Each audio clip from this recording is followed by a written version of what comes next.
Assalamualaikum warahmatullahi wabarakatuh. Halo teman-teman, kami dari kelompok 10. Saya Ardianto. Saya Adelaide. Saya Ule Fitri. Nah, kami akan membawakan materi terakhir di mata kuliah pengauditan dengan topik Other Assurance Service and Reporting of Assurance Service.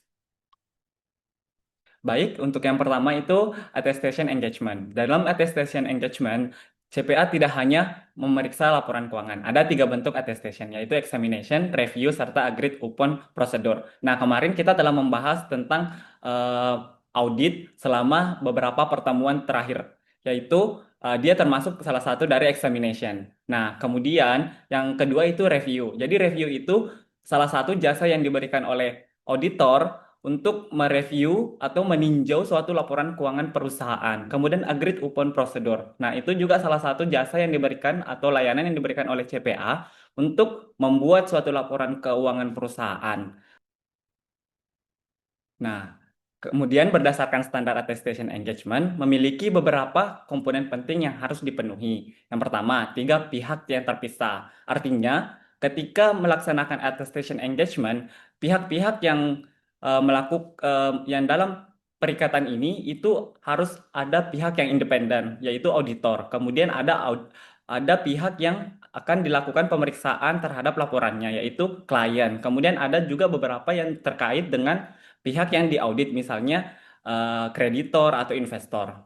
Kemudian ada pokok permasalahan yang sesuai. Jadi seorang klien atau perusahaan itu akan meminta suatu CPA untuk melakukan atestasi atas laporan yang telah dibuat oleh klien, karena itu membutuhkan eh, suatu pengakuan terhadap atau jaminan terhadap pihak independen, yaitu auditor. Kemudian kriteria yang sesuai. Jadi auditor bakalan memeriksa laporan itu berdasarkan kriteria yang telah diterapkan atau ditetapkan secara umum seperti SAK, IFRS atau lainnya. Kemudian bukti yang cukup kuat dan tepat. Nah, ini maksudnya ketika suatu auditor memeriksa laporan untuk memberikan jaminan yang tinggi atas laporan yang dibuat oleh auditor itu perlu atau membutuhkan bukti yang cukup dan tepat agar jaminan tersebut dapat dipertanggungjawabkan oleh auditor itu sendiri. Kemudian laporan atestasi tertulis. Jadi setelah memeriksa dan memberikan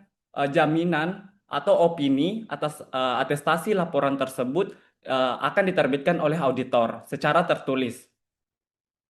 Nah, kemudian lanjut untuk membahas jasa atau layanan lain yang diberikan oleh CPA. Di sini ada 3 yang akan kami bahas, yaitu review, compilation, and preparation service. Nah, grafik tersebut bisa memperlihatkan atau menggambarkan perbedaan di antara ketiga, yaitu review. Nah, review ini auditor akan memberikan jaminan yang terbatas karena memang bukti yang dibutuhkan itu juga tidak terlalu luas. Kemudian yang jasa yang ketiga yaitu preparation service. Preparation service ini sama juga dengan compilation. Nah, compilation and preparation service ini jasa yang diberikan oleh auditor yang sama sekali tidak memberikan jaminan, sehingga bukti yang dibutuhkan oleh auditor juga tidak banyak, yaitu paling cuma tanya jawab dengan klien dan bahkan cuma data-data yang dibutuhkan ketika ingin membuat compilation atau preparation service. Nah, untuk lebih jelasnya, saya akan mencoba menjelaskan apa sih jasa ketiga tersebut, yaitu review, compilation, and preparation service.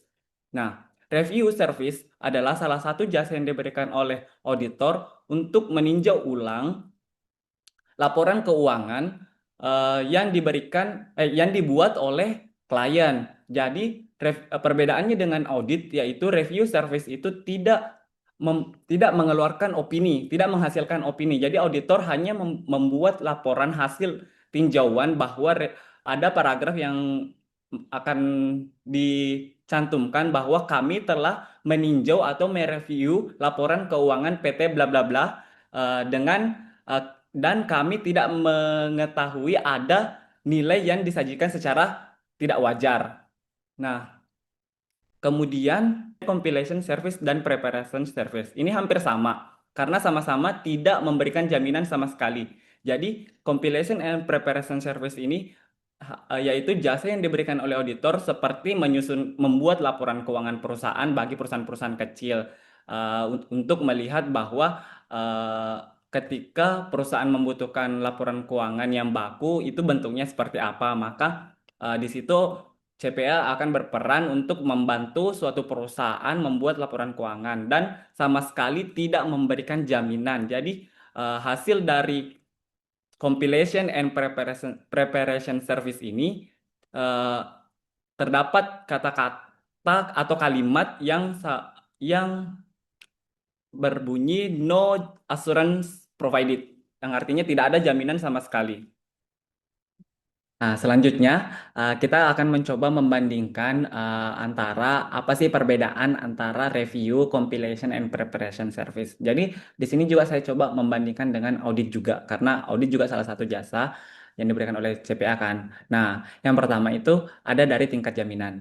Nah, jaminan yang diberikan oleh audit itu untuk jasa audit itu kan sangat tinggi karena membutuhkan bukti yang cukup untuk mendukung opininya. Nah, sedangkan review itu jaminannya juga terbatas. Dia jaminannya terbatas sehingga bukti yang dibutuhkan itu tidak terlalu banyak atau tidak terlalu luas gitu. Kemudian ada compilation and preparation service. Ini sama sekali tidak memberikan jaminan sehingga tidak mengharuskan bukti yang jadi dapat disimpulkan buktinya itu sedikit sekali karena tidak ada jaminan sama sekali. Kemudian ada tujuan. Nah, eh, kalau tujuan laporan audit kan jelas kan untuk mendapatkan opini atas laporan keuangan.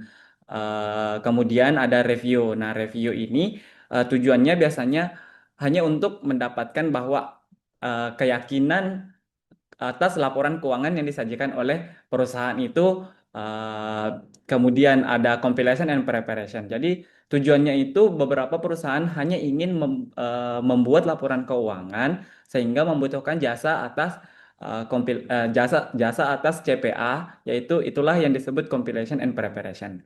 Kemudian prosedurnya. Jadi kemarin kita sudah pelajari prosedur prosedur audit. Nah, berbeda dengan prosedur review dengan compilation serta preparation. Jadi review itu hanya tanya jawab dengan manajemen, kemudian kalau compilation and preparation itu menyusun laporan keuangan dengan data yang diberikan oleh klien. Kemudian independensi akuntan. Nah, jelas ya kalau jasa audit itu eh, independensinya ya wajib independen ya. Kemudian kalau review juga masih mengharuskan eh, independensi auditor itu masih diwajibkan. Kemudian beda dengan compilation and preparation, itu tidak wajib independen, tapi boleh juga menggunakan auditor independen. Kemudian ada laporan hasil jasanya, yaitu kalau audit kan jelas ya ada laporan audit final yang kemudian ada opini yang diberikan. Kemudian kalau compilation ada juga laporannya yang dihasilkan atas jasa compilation ini, tapi perbedaannya itu tidak memberikan opini. Kemudian preparation and compilation. Nah, ini tidak mewajibkan ada laporan dari auditor. Dia hanya memberikan bentuk atau hasil dari penyusunan laporan keuangan dari klien tersebut. Kemudian pihak penggunanya. Nah, kalau jasa audit itu kan digunakan untuk investor, kreditor. Kemudian kalau review itu biasanya hanya untuk kreditor, tidak sampai investor.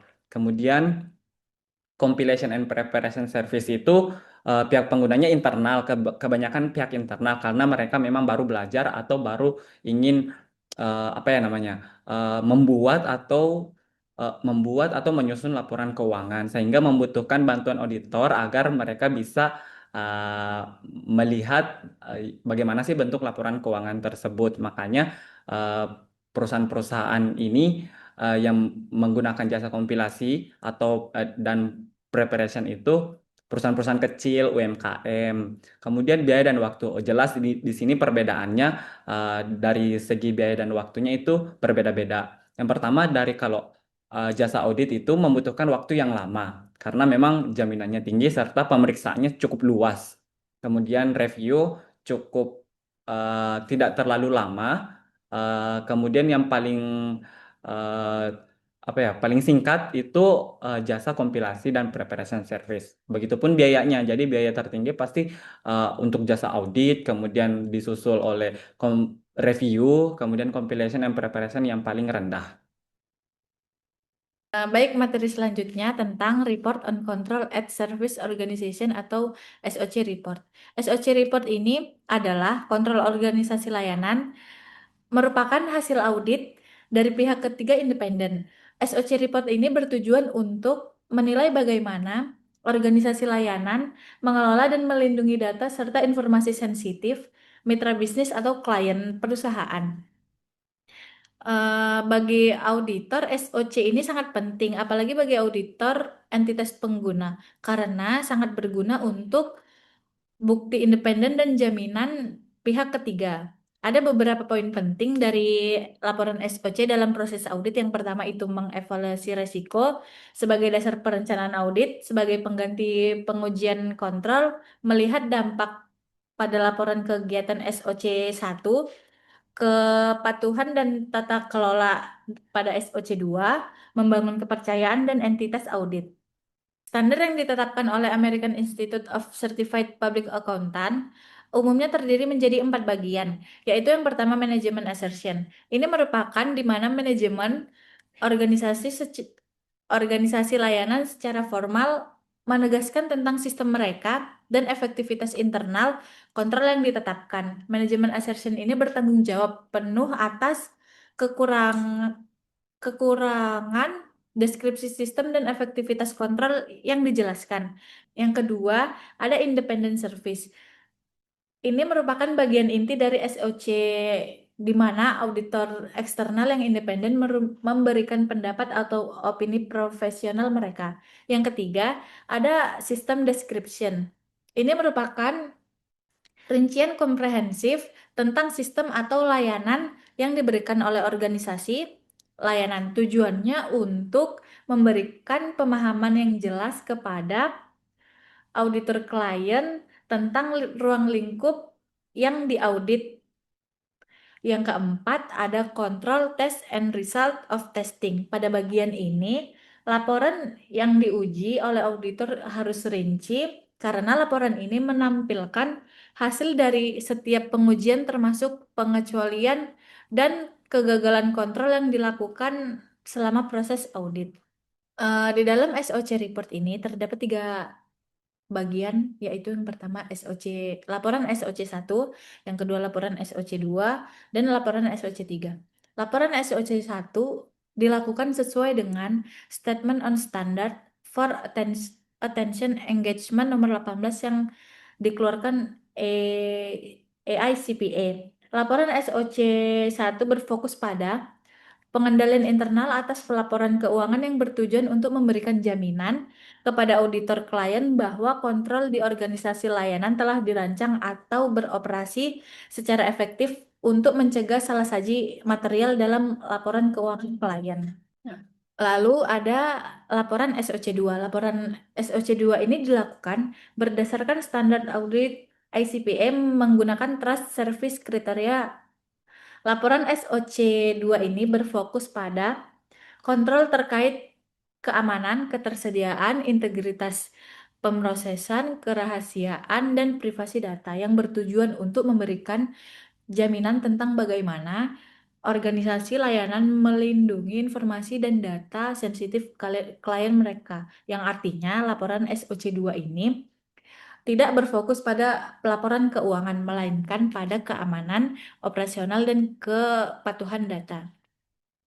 Lalu, laporan SOC 3 sama dengan laporan SOC 2 yang dilakukan berdasarkan standar AICPA menggunakan Trust Service Criteria. Fokusnya juga sama dengan SOC 2 yaitu pada keamanan operasional dan kepatuhan data klien, tetapi tujuannya sedikit berbeda dengan SOC 2, melainkan untuk memberikan jaminan tingkat tinggi kepada publik atau audiens yang lebih luas mengenai kontrol memberikan jaminan tingkat tinggi mengenai kontrol keamanan organisasi yang dirancang untuk tujuan pemasaran dan transparansi umum. Ketiga laporan ini saling terkait satu sama lain dalam pelaporan kontrol layanan yang dibuat AICPA, yaitu terletak pada tujuan bersama untuk memberikan informasi, transparansi, dan jaminan mengenai pengendalian internal organisasi layanan, meskipun fokus dan audiensnya berbeda targetnya. Materi selanjutnya tentang prospektif financial statement. Prospektif financial statement ini merupakan laporan keuangan masa depan yang didasarkan pada asumsi dan prediksi. Fungsi pada laporan ini yaitu terutama pada perencanaan dan pengambilan keputusan, pengajuan pinjaman, dan penilaian dan pendanaan. Pada laporan prospektif financial statement ini yang diprediksi atau diharapkan pada periode mendatang atau pada tanggal mendatang. Berdasarkan standar atestasi AICPA, terdapat dua laporan keuangan prospektif, yaitu yang pertama, financial forecast atau prakiraan keuangan. Laporan ini menyajikan posisi keuangan, hasil operasi dan arus kas berdasarkan asumsi terbaik dan paling mungkin yang diperkirakan akan terjadi. Laporan ini merupakan ekspektasi manajemen terhadap kondisi masa depan. Yang kedua, ada financial projection atau proyeksi keuangan. Laporan ini menyajikan posisi keuangan, hasil operasi, dan arus kas berdasarkan asumsi hipotesis. Dan laporan ini digunakan untuk menganalisis, misalnya jika seperti menguji skenario yang berbeda jika kondisi pasar berubah. Materi selanjutnya akan dijelaskan oleh rekan saya. Baik, dalam penugasan pemeriksaan laporan keuangan prospektif, tugas CPA antara lain yaitu yang pertama, mengevaluasi penyusunan laporan keuangan prospektif, yang kedua, mengevaluasi dukungan yang mendasari asumsi, yang ketiga, mengevaluasi penyajian laporan keuangan prospektif untuk kesesuaian dengan pedoman penyajian AICPA, dan yang keempat atau yang terakhir, menerbitkan laporan pemeriksaan. Nah, yang pertama itu mengevaluasi penyusunan laporan keuangan prospektif. Nah, di ini CPA memastikan laporan ramalan dibuat dengan benar dari awal sampai akhir secara akuntansi. Jadi, CPA memastikan bahwa rumus perhitungan yang dibuat itu benar atau semua komponen seperti pendapatan, biaya atau cash sudah dimasukkan ke tempat yang tepat di format seperti laporan laba rugi atau neraca. Oke, yang kedua itu mengevaluasi dukungan yang mendasari asumsi. Nah, ini CPA memastikan setiap dasar pemikiran atau asumsi yang digunakan manajemen kuat dan masuk akal. Jadi, saya akan memberikan contoh di sini. Jika manajemen berasumsi penjualan naik 30%, CPA akan meminta data konkret seperti bukti riset pasar atau kontrak penjualan baru atau bukti adanya pabrik baru. Nah, CPA harus yakin bahwa asumsi 30% itu didukung oleh data konkret. Nah, selanjutnya yang ketiga mengevaluasi penyajian laporan keuangan prospektif untuk kesesuaian dengan pedoman pengajian AICPA. Nah, ini CPA memastikan ramalan tersebut disajikan dengan jelas, lengkap, dan sesuai standar yang berlaku. Yang keempat adalah menerbitkan laporan pemeriksaan. Nah, ini CPA mengeluarkan laporan resmi yang mengatakan hasil pemeriksaan mereka. Jadi, laporan ini berisi kesimpulan atau opini bahwa berdasarkan pengujian mendalam, asumsi-asumsi yang mendasari ramalan tersebut wajar dalam semua hal yang material. Nah, laporan ini memberikan tingkat jaminan tinggi kepada para pengguna. Nah, selanjutnya kita masuk ke agreed upon procedure engagement. Nah, yang pertama kesepakatan prosedur. Jadi, prosedur spesifik yang akan dilakukan kantor akuntan publik atau KAP harus disepakati 100% oleh klien dan semua pihak yang menggunakan laporan. Yang kedua adalah pihak yang terlibat. Nah, ini layanan ini melibatkan 3 pihak, yaitu klien, sebagai pemberi tugas, auditor sebagai pelaksana dan pihak pengguna laporan, misalnya bank atau investor. Nah, karena prosedur ini disepakati untuk kebutuhan spesifik pihak-pihak tersebut, laporan yang dihasilkan bersifat penggunaan terbatas atau limited use. Nah, yang ketiga adalah dokumentasi dan pelaporan. Nah, ini laporan kantor akuntan publik atau KAP hanya berisi fakta yang ditemukan saat menjalankan prosedur tanpa adanya kesimpulan, opini, atau jaminan. Contoh, jika kantor akuntan publik atau KAP menghitung 100 unit barang, laporan hanya mengatakan kami menghitung 100 unit barang. KAP tidak berkomentar apakah 100.000 unit itu angka yang wajar atau tidak. Nah, yang terakhir ini mengenai other audits or limited assurance engagement. Nah, yang pertama itu hubungan tiga pihak. Jadi, penunggu asuransi selalu melibatkan tiga pihak seperti praktisi atau auditor, terus pihak bertanggung jawab, pihak yang menyiapkan pokok bahasan, dan yang ketiga adalah pengguna yang dituju atau pihak yang memakai laporan, misalnya bank atau investor. Yang kedua adalah pokok bahasan yang tepat. Nah, ini harus jelas apa yang diuji, jadi informasi atau pernyataan yang diperiksa harus spesifik dan dapat diverifikasi atau diukur. Nah, pokok bahasa ini bisa berupa laporan keuangan, sistem pengendalian internal, atau bahkan laporan keberlanjutan. Nah, jika tidak jelas apa yang diuji, penugasan ini tidak dapat dilakukan. Nah, yang ketiga adalah kriteria yang sesuai. Nah, ini harus ada standar atau aturan yang digunakan kantor akuntan publik untuk menilai pokok bahasan. Nah, tanpa kriteria, kantor akuntan publik tidak bisa mengatakan informasi itu wajar atau tidak wajar. Nah, kriterianya bisa berupa standar akuntansi atau SAK atau perjanjian utang. Jika menguji perjanjian utang jika menguji kepatuhan. Yang keempat, bukti yang cukup tepat. Nah, ini kantor akuntan publik harus mengumpulkan bukti yang memadai atau cukup dan relevan untuk mendukung kesimpulannya. Contoh, untuk menilai saldo kas, kantor akuntan publik harus mengumpulkan bukti seperti konfirmasi bank atau cek fisik seperti cek fisik uang tunai. Yang kelima adalah laporan asuran tertulis. Nah, ini adalah hasil akhir dari seluruh proses. Jadi, kantor akuntan publik harus menyampaikan kesimpulan atau opini mereka secara tertulis kepada pengguna laporan. Jadi, laporan ini bisa berupa opini wajar tanpa pengecualian atau laporan yang mengatakan kepatuhan terhadap perjanjian utang tertentu.